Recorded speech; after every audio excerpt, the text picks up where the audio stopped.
Salam Indonesia, salam Nusantara dari Sabang sampai Merauke, dari Miangas sampai Pulau Rote. Mantalah iman kita, mantalah kasih kita, mantalah pengharapan kita. Tentunya dalam Yesus Kristus menjadi Tuhan dan Juru Selamat kita. Firman Allah berkata, karena begitu besar kasih Allah akan dunia ini sehingga Ia mengerahkan anaknya yang tunggal supaya setiap orang percaya kepada yang tidak binasa, melainkan beroleh hidup yang kekal.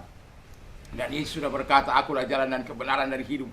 Tiada seorang sampai kepada Allah kalau tidak melalui aku. Dan juga Rasul Petrus mengatakan bahwa keselamatan tidak ada dalam siapapun juga selain dalam Dia, Yesus Kristus. Karena di bawah kolong langit ini tidak ada nama lain yang diberikan kepada manusia yang olehnya kita dapat diselamatkan. Mantap! Jadi kita sebagai orang yang percaya kepada Tuhan, ya, biarlah kita memilih yang terbaik. Jangan ikuti Yesus itu bukan Tuhan, Yesus itu bukan Juru Selamat. Dia adalah Tuhan, Dia adalah Juru Selamat. Kalau engkau percaya, engkau akan diselamatkan. Puji nama Tuhan. Semoga sebelum kita istirahat, kita meringankan hati kita, telinga kita untuk mendengarkan firman Allah. Dan harapan saya bagi kita, biarlah kita menyukai, mencintai firman Allah dan suka berdoa kepada Dia. Puji nama Tuhan. Dan saya akan membaca satu ayat di dalam Kolose 1 ayat 18. Ialah kepala tubuh, yaitu jemaat. Ialah yang suluh, yang pertama bangkit dari antara orang mati, sehingga Ia yang lebih utama dalam segala sesuatu. Ya, puji Tuhan. Jadi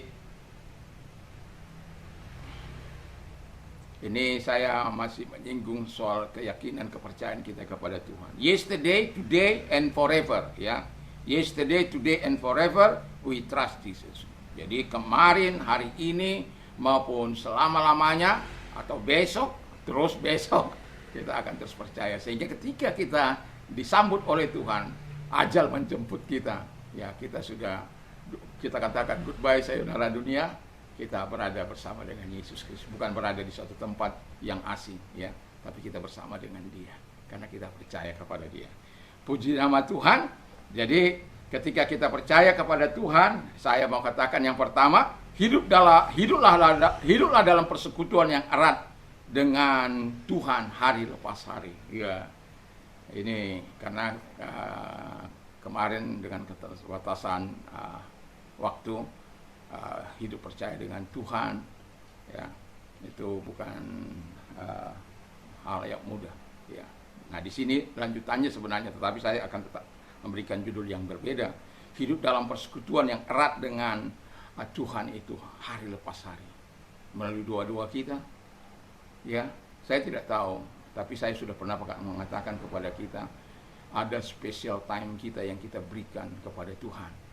Mau malam hari kah itu, mau siang hari kah itu, mau tengah hari kah itu, mau pagi-pagi buta kah itu. Kalau Daniel memberikan special time-nya pagi, siang, malam, wah itu sesuatu yang sangat istimewa. Walaupun saya melakukan, tetapi saya tidak seperti Daniel yang bisa terus menata sampai demikian, karena ada kesibukan-kesibukan yang lain. Ya, bagaimana sibuknya itu Daniel, tapi dia bisa menata. Ya, itu luar biasanya. Ya. Walaupun saya pagi, ya, siang, sore saya datang kepada Tuhan, atau malam hari, tapi Alkitab kan mencatat Daniel itu pagi, siang, sore, malam dia datang kepada Tuhan. Itu special time dalam membangun hubungan dengan Bapa di surga. Jadi saya tidak tahu special time kita, tetapi yang mau saya katakan, special time itu harus ada dalam membina hubungan kita dengan Bapa, memperakrab hubungan kita dengan Bapa, melalui doa, melalui pujian, melalui persekutuan kita dengan Bapa di surga.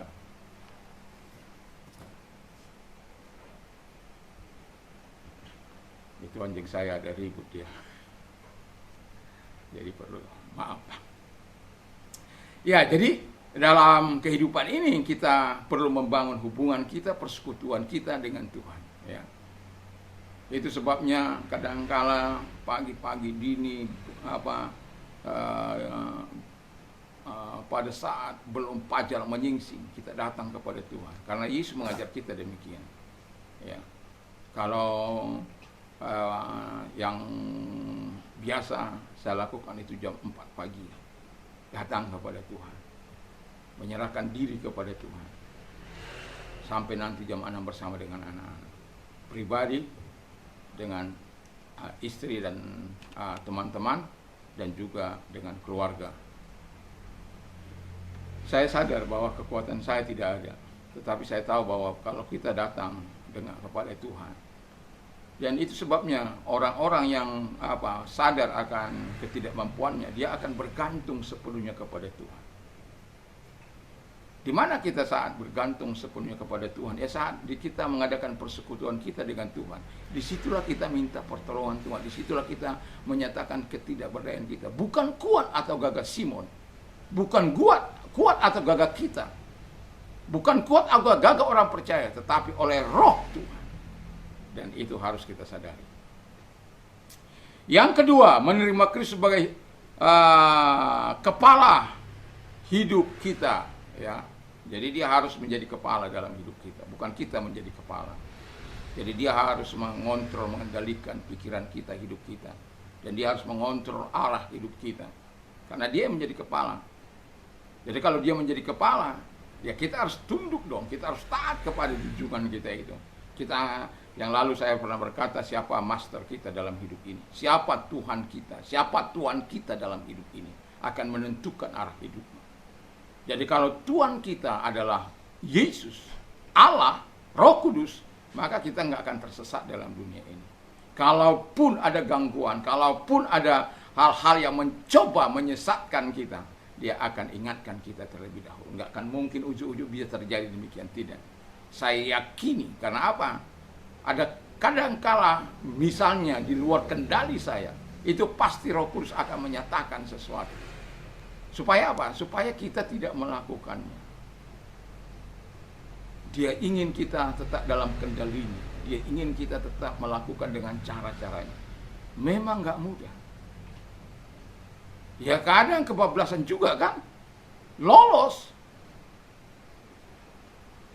Coba kalau misalnya lolos, kita tidak mengikuti tuntutan sang kepala, pasti rasa bersalahnya sangat kuat.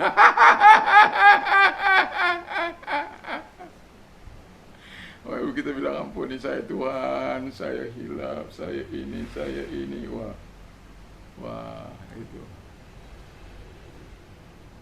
Ya.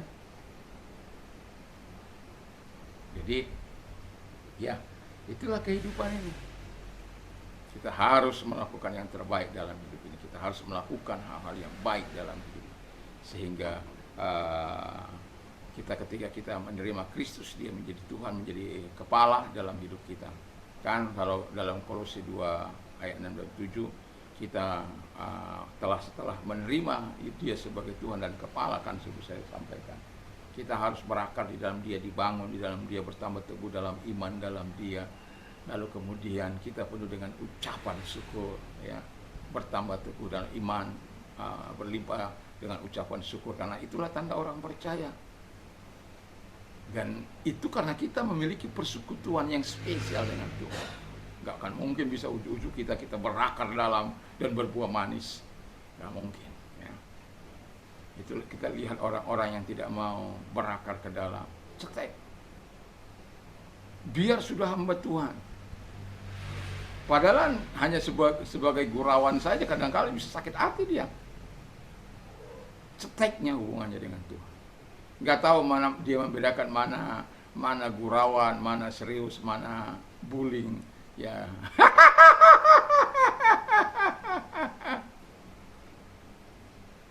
Kalau saya diapai teman-teman saya terus senyum-senyum saja, ya. Ya. Karena saya juga suka ngerjain. Tapi dalam batas-batas yang sudah sesuai dengan kehendak Bapa di surga. Ya. Ya. Jadi itu. Jadi kita ketika memiliki hubungan kita, menerima Kristus dalam hidup kita, kita akan terus bertumbuh kepada yang sehat.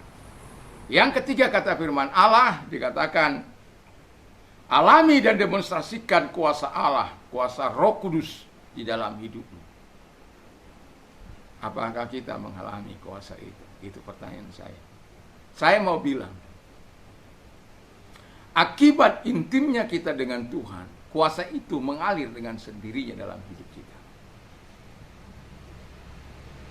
Akibat keintiman kita dengan Tuhan, Dia akan memberikan kuasa itu mengalir supaya engkau memuliakan Dia. Rugi dong percaya Yesus nggak bisa menikmati kuasanya. Satu contoh, kalau sakit, rugi dong. Harus kita mengeluarkan ratusan juta mungkin. Padahal ada kuasa yang diberikan kepada kita. Orang bilang begini, pakai hikmat bro.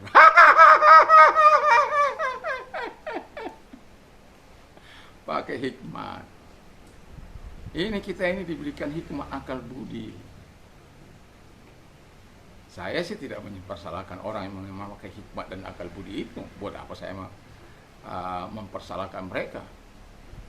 Tapi saya katakan, jangan karena hikmat akal budi lalu kita membatasi kuasa Allah yang tanpa batas itu. Jadi kalau saya berkata kepada para sahabat, para rekan-rekan saya bilang, kalau orang beriman itu gila. Dia nggak akan dengar siapa lagi, terkecuali Tuhannya yang dengar. Dia hanya dengar Tuhannya. Tapi karena dia tahu keintimannya dengan Allah, dan dia tahu Bapaknya tidak akan mendustai dia, dan dia tahu kuasanya akan menjamah hidup dia. Bukan berarti semua hal yang kita minta diberikan oleh Tuhan. Tapi saya mau katakan, seperti Paulus ada duri dalam daging. 3 kali dia minta. Tapi kasih karuniaku cukup bagimu. Justru dalam kelemahanku, kasih karuniaku bekerja secara dahsyat dan luar biasa. Itu apa istilahnya? Exception, pengecualian. Tapi bisa juga itu terjadi dalam hidup kita sebagai orang percaya. Tapi yang mau saya katakan kepada kita, keintiman kita kepada Tuhan, kepercayaan kita kepada Tuhan betul-betul karena landasan kebenaran firman Allah. Loh, apa gunanya kita taat? Apa gunanya mau kita hidup menyenangkan hati Tuhan? Apa gunanya kita beriman kepada Tuhan kalau Tuhan harus berdusta atas firman-Nya? Kalau Tuhan harus membohongi firman-Nya? Kan enggak. Itu sebabnya firman Allah katakan, ketika engkau percaya yesterday, today, and forever, kita percaya kepada Tuhan Yesus Kristus, kepada Yesus, ya kita nikmati ini. Kita bisa mendemonstrasikan kuasa Allah. Dan saya tidak akan ragu mendemonstrasikan kuasa Allah di tengah-tengah kehidupan keluarga saya. Saya sudah pernah katakan, satu kali saya pergi ke dokter sejak saya percaya Yesus sejak saya percaya Yesus Kristus 1 Maret 1957. 25.000 cabut gigi. Saya tidak pernah sakit gigi, tapi ompong saya. Nggak pernah sakit gigi. Dia tanggal sendiri. Jadi bukan karena dia berlobang lalu apa, atau habis begitu, nggak pernah saya apa begitu. Karena dulu mungkin karena ada pengaruh dari opung itu ya, suka makan sirih. Tapi yang jelas saya baru ingat dulu teman saya bilang begini, orang tua di masa saya hidup, kalau buka minuman itu nggak perlu pakai pembuka, langsung yang gigi aja gitu kan. Minuman apa saja itu, kalau itu hanya kaleng-kaleng itu kita buka dengan, tapi dampaknya betul. Okay. Dan saya tidak sakit gigi, ya, tidak sampai usia saya sekarang ini. Gigi saya tanggal sendiri. Jadi kita sebagai orang percaya, kalau saya melihat istri saya sakit gigi, anak saya sakit gigi, saya sering bilang, lebih baik sakit hati, Lebih baik sakit hati daripada sakit gigi. Enggak dua-duanya katanya.